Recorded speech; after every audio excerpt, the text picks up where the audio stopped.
안녕하세요, 비쏘입니다.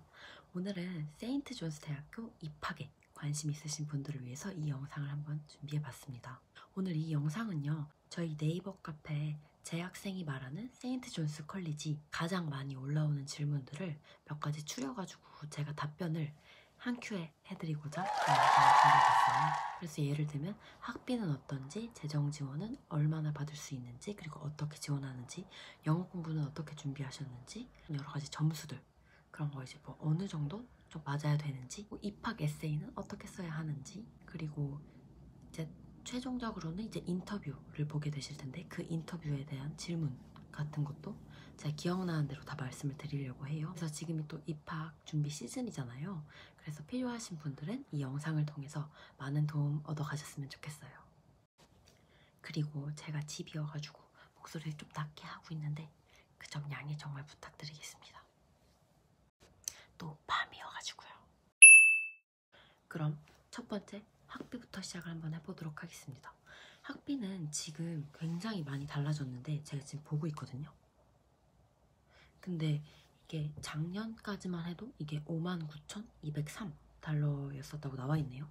아마 제 기억으로는 58,000, 59,000 이 정도 하는데 그게 학비였고요. 플러스 기숙사 비용, 그리고 다이닝홀에서 이제 밥 먹는 그 비용까지 해서 그게 한 12,000에서 13,000 정도였었던 것 같아요. 거기다가 이제 또 뭐 헬스 인슈런스 피, 뭐 액티비티 피, 트랜스포테이션 이런 것까지 합해가지고 굉장히 많이 냈어야 됐던 걸로 기억을 하는데, 물론 그걸 다 내진 않았어요. 그래서 그 파트는 이제 제가 재정 지원 파트 때 말씀을 드리도록 하겠습니다. 어쨌건 학비는 먼저 이제 35,000달러로 고정이 되어 있는데, 근데 여기 또 보시면 학교 웹사이트거든요. 여기 플러스 룸앤보드 피까지 해서 14,270달러가 여기 추가가 되네요. 그렇게 되면 49,270달러, 그러니까 5만 달러 가까이 낸다고 치면 5천에서 6천 사이. 그리고 이제 근데 여기서 Financial Aid, 재정 지원이 빠지면 24,470 정도 빠진다고 하네요. 그럼 Average Cost Attendance After Financial Aid 이렇게 나와 있는데, 그러면 보통 학생들은 24,800 정도를 낸다고 합니다. 네, 이제 이게 작년부터 바뀐 거고요. 그래서 35,000달러에서 아마도 줄어든다고 이제 생각하시면 될 것 같아요. 재정 지원을 받으면. 이어서 재정 지원 파트를 설명해 드리도록 하겠습니다. 그래서 재정 지원은 이제 되게 여러 가지로 구성이 되어 있는데요. 그랜트라고 이제 장학금 들어있고요. 저 같은 경우는 이제 메리 스콜러십, 그것도 받아서 이제 입학할 때 같이 장학금도 받았었고요. 저 때는 또 론 해가지고 이제 대출도 있었는데 지금은 없어진 걸로 알고 있습니다. 또 워크스터디라고 있고요. 지원자분의 집안 사정에 따라서 굉장히 많이 달라집니다. 그래서 이걸 평균을 여쭤보시는 분들이 많이 계신데 사실 평균은 낼 수가 없고요. 왜냐하면 정말로 이게 천차만별이기 때문에 뭐 어떤 사람은 학비를 전부 다 내고 다니는 사람도 있고, 제가 듣기로는 어떤 사람은 아예 학비를 안 내고 다니는 사람도 있다고 들었어요. 그래가지고 이게 진짜 집안 사정에 따라서 엄청 많이 달라져가지고 제가 평균이라고 말씀을 드리기는 굉장히 어려운 것 같아요. 학교에서 그 워크스터디라고 일을 할 수 있는 기회를 주는데, 네, 물론 인터내셔널 스튜던트들한테도 줘요. 그래서 저 같은 경우에는 1학년 때는 빌딩 앤 그라운드라고 뭐 낙엽 쓸고 쓰레기 비우고 이런 거밖에 자리가 그때 없었어가지고 저는 그걸 했었는데 이제 한 달에 한 40만 원 조금 넘게 받았던 것 같아요. 그때 시급이 9.5였던 것 같기도 하고. 그리고 2학년 때는 제가 조금 더 좀 편한 데서 일을 했는데, 학생들 카드, 아이디 카드 만들어주고 비밀번호, 이제 시스템, 학교 시스템에서 쓰는 비밀번호 잊어버리면은 그거 복구해주는 거 역할도 하고, 하여간 뭐 그런 부서에서 일했었는데, 네, 일주일에 총 10시간까지 일을 할 수 있고요. 물론 이것도 재정 지원 안에 이제 포함이 되어야 가능해요. 그래서 되게 여러 가지 항목으로 구성이 되어 있는데, 그런 것들을 이제 다 CSS 프로파일 그거를 이제 작성하시게 되면은 받으시게 될 거예요. 이게 다 자기의 집안 사정에 따라서 그 결정이 되게 될 겁니다. 그래서 CSS 프로파일 같은 경우는 혼자 쓰시기 어려우실 수도 있는데 굳이 기간에 맡길 필요는 없고요. 그냥 솔직하게 가족분들과 같이 앉아가지고 작성하시면 될 것 같아요. 네, 그럼 이제 학교 점수 같은 거 궁금하실 텐데 뭐 수능을 우리나라에서는 몇 점을 맞아요? 어디 대학에 들어갈 수 있고 이런 게 있잖아요. 그런데 세인트 존스에서는 그런 평균은 없는 것 같고요. 그래서 뭐 몇 등급을 맞아야 해 이렇게 말씀드릴 수는 없을 것 같아요. 그냥 최대한 열심히 하시는 게 좋지 않을까? 진짜 이렇게밖에 말씀을 드릴 수가 없기 때문에 저 같은 경우에는 저는 대학을 다니다가 갔잖아요. 그래서 대학 때 저는 학점이 그래도 꽤 괜찮았었어가지고 저는 그거를 넣었었거든요. 트랜스퍼로 지원을 했었어가지고 네, 그래서 고등학교 성적보다도 저는 대학교 성적이 훨씬 좋았어서 그걸로 조금 잘 처리가 되지 않았나 싶습니다. 이제 영어 점수에 대해서도 여쭤보실 것 같아요.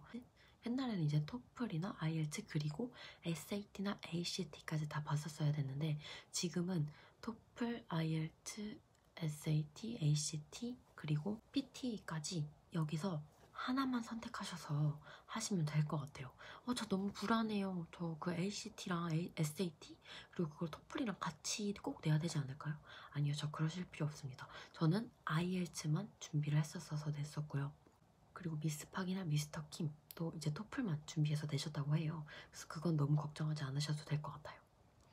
그럼 이제 토플 점수가 어느 정도 돼야 돼? 라고 여쭤보실 수도 있잖아요. 근데 이제 학교에서는 그런 걸 공식적으로 말해주진 않아가지고 근데 보통 90에서 100은 기본으로 돼야 되지 않나? 이렇게 이제 많은 분들이 얘기를 하시는 것 같아요. 근데 그 이유가 입학이 꼭 90이나 100이 돼야 돼 이게 아니고 90에서 100 그리고 100 넘어야 좀 학교에 와서 적응하기도 편하고 왜냐면 바로 이제 토론을 영어로 하다 보니까 이제 90 밑으로 내려가면 조금 어렵지 않을까? 이렇게 얘기를 재학생분들이 하시는 것 같아요. 그래서 아마 90에서 100 그런 말이 나오지 않았나 싶습니다. 학교에서는 공식적으로 몇 점을 맞아라 이렇게 말한 게 전혀 없어요. 어쨌건 점수라는 건 고고익선이겠죠. 그리고 또 이제 가장 중요한 입학 에세이 어떻게 써야 합니까? 여쭤보실 수 있겠죠? 그래서 제가 한번 찾아봤는데 올해 에세이 퀘션은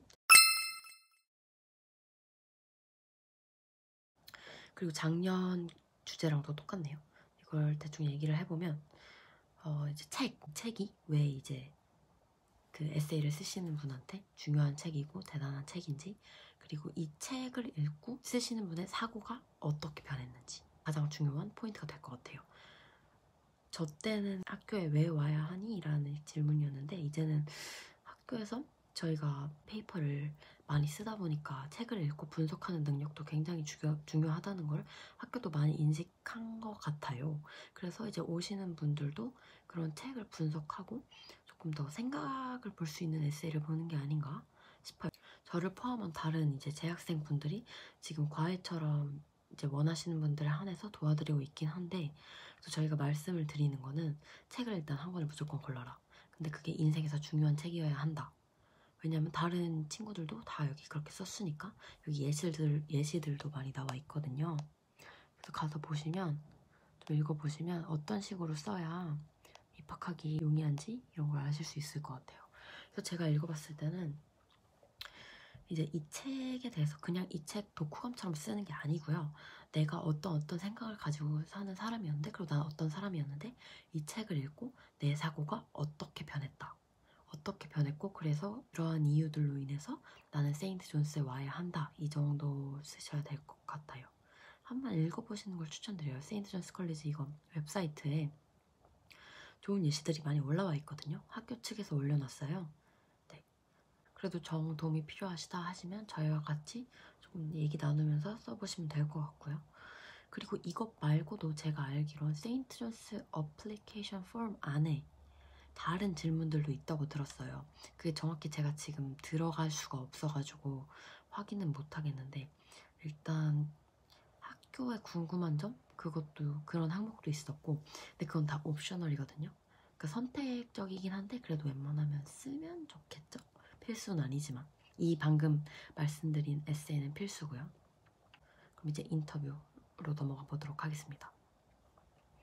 그래서 인터뷰는 그 저를 포함한 다른 재학생분들도 말씀을 하시기를 인터뷰는 막 엄청난 걸 물어보는 게 아니고 진짜 얘가 영어로 대화가 가능한지, 영어로 이제 입학사정관께서 말하는 거를 알아들을 수 있는지, 그런 것들을 평가를 하는 것 같아요. 얘가 진짜 이 학교에 와서 영어를 어느 정도 할 수 있는지 정도 보는 느낌? 그래서 저 때는 어떤 식으로 진행을 했었냐면, 일단 질문들이 좀 가볍게 시작해서 취미는 뭐니? 그리고 왜 세인트 존스에 오게 되었니? 세인트 존스 어떻게 알게 됐니? 어떤 점에 끌렸니? 그런 거 물어봤던 것 같아요.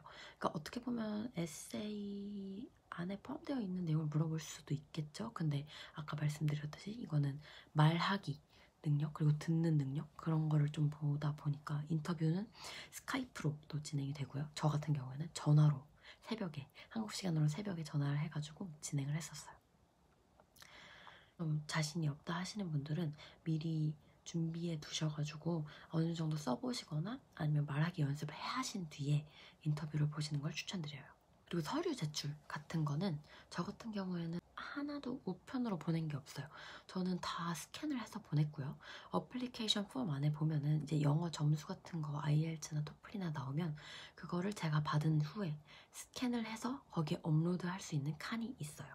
그래서 그걸로 이제 올리시면 될 것 같고, 뭐 우편으로 딱히 보내야 될 거는 잘 모르겠어요. 학교에 한번 여쭤보시면서 이메일 같은 걸로 계속 해보셔도 될 것 같고, 그리고 학교 가기 전에 이제 입학하신 뒤에 팁이 있냐, 그때 이제 시간이 좀 많이 남으실 텐데 팁이 있냐라고 여쭤보시면 저는 이제 영어 공부를 많이 하시는 걸 추천드려요. 책 읽는 것도 중요한데 이제 영어로 말하기도 중요한데 영어로 책 읽는 연습을 많이 하시기를 추천드려요. 왜냐면 학교 가면은 세미나 책 말고도 다른 매트리얼들이 굉장히 많아가지고 이제 읽는 양이 엄청나게 많아요. 엄청나게 진짜 상상도 못할 만큼 많기 때문에 그걸 좀 빨리 어느 정도 읽으시는 능력을 기르면은 훨씬 편하지 않을까. 왜냐면 말하기는 가서 계속 부딪히다 보면 되긴 되거든요. 그래가지고 저는 읽는 연습을 많이 해라 라고 말씀을 드리고 싶네요. 그리고 이제 한국인 비율, 나이대는 어떻게 돼? 이렇게 여쭤보시는 분들 계신데, 한국인 비율은 제가 지금 휴학하기 전에 2학년 마칠 때까지만 해도 이제 한국인이 한 학년에 3, 4명 정도? 많지는 않지만 이제 전체 학교 학생 수에 비하면 뭐 엄청 적은 편도 아니죠. 그래서 1학년부터 4학년까지 총 통틀어서 한국인 숫자는 한 10명 넘게, 한 15명 정도 있었던 것 같고요. 나이대는 어떻게 되냐? 이렇게 물어보시는데 나이대가 사실 굉장히 다양해요. 그래서 딱 봐도 나이가 많아 보이시는데 저희랑 같은 학년인 경우도 있고, 그래도 대부분 이제 고등학교 바로 마치고 온 미국 애들, 걔네들이 굉장히 많고, 그러니까 엄청 나이가 많은 편도 아닌데 다 고등학교 졸업하고 온 사람만 있는 건 아니에요. 그래서 한국인 분들 중에서도 20대 후반, 30대도 있으셨던 것 같고, 그래서 언제든지 뭐 배우시고 싶으신 분들은 오셔도 될 것 같아요. 또 캠퍼스 차이 여쭤보시는 분들도 계신데, 저랑 이제 미스터 킴, 미스팍은 다 산타페 캠퍼스에 있고요. 그 다음에 이제 메릴랜드주에 아나폴리스 캠퍼스가 있는데 사실 저희는 아나폴리스 캠퍼스에 가보지는 않아서 모르겠어요. 그래서 가보신 분을 한번 모시면 좋긴 할 텐데 지금 만날 수가 없어서, 들어보면은 다들 비슷비슷하게 하시는 말씀들이 아나폴리스 캠퍼스는 좀 더 경쟁적이다. 그리고 산타페 캠퍼스는 좀 더 서로서로 으쌰으쌰 해가지고 해내가는 게 있다 이렇게 말씀을 하시는데 저는 뭐 산타페 캠퍼스는 맞는 것 같아요. 같이 이제 열심히 해가지고 하나하나 해결해 나가면서 으쌰으쌰 하는 건 있는 것 같고, 근데 그렇다고 또 아나폴리스 캠퍼스가 아니지는 않지 않을까요? 모르는 일이죠. 근데 아나폴리스 캠퍼스는 튜토리얼 수업들이 세미나 말고 조금 더 시간이 짧다고 알고 있어요. 1시간 5분인가 10분인가 정도 했던 것 같은데 산타페 캠퍼스는 1시간 25분, 30분 이렇게 수업을 하고요. 그래서 아나폴리스 캠퍼스가 조금 더 수업 시간이 짧기 때문에 더 경쟁적이지 않을까? 라는 말이 나오지 않았나. 저 그냥 혼자 추측하는 바입니다. 네. 그리고 대신에 산타페 캠퍼스는 조금 더 시골적인 반면에 이제 아나폴리스 캠퍼스는 도시, 대도시들과도 가까우니까 워싱턴 DC나 뉴욕이랑도 가깝고요. 한 뉴욕으로 3시간 정도 거리에 있다고 알고 있어요. 왜냐면 동부 쪽에 있다 보니까. 근데 산타페 캠퍼스는 이제 중서부 쪽 뉴멕시코주에 있다 보니까 시골 쪽이죠. 그렇다고 한국 시골은 전혀 아니고요. 네, 제가 이제 산타페 캠퍼스 투어 영상 올려뒀으니까 궁금하신 분들은 그거를 한번 참고해 보시고 캠퍼스를 선택해 주시면 될 것 같습니다. 그리고 1년마다 트랜스퍼가 가능하거든요. 그러니까 아나폴리스 가신 분들도 산타페로 오실 수 있고 산타페로 가신 분들도 아나폴리스로 오실 수 있으세요. 대신 $500에 이제 피를 내고 신청을 해야 되는데 그게 또 다 되는 건 아니라고 하더라고요. 그래서 어쨌건 그거는 꼭 캠퍼스를 나중에 바꾸시고 싶으신 분들은 뭐 그것도 가능하니까 너무 걱정하지는 않으셔도 될 것 같아요. 그럼 제가 오늘 준비한 영상은 여기까지고요. 이게 대부분 많이들 여쭤보신 질문들이고 또 혹시 궁금한 부분이나 아니면 질문이 생기시면 댓글이나 아니면 저희 뭐 블로그 오셔도 되고 카페 오셔도 되고 여쭤보시면 좋을 것 같아요. 편하시게. 네, 그러면 다음에 또 뵙겠습니다. 안녕!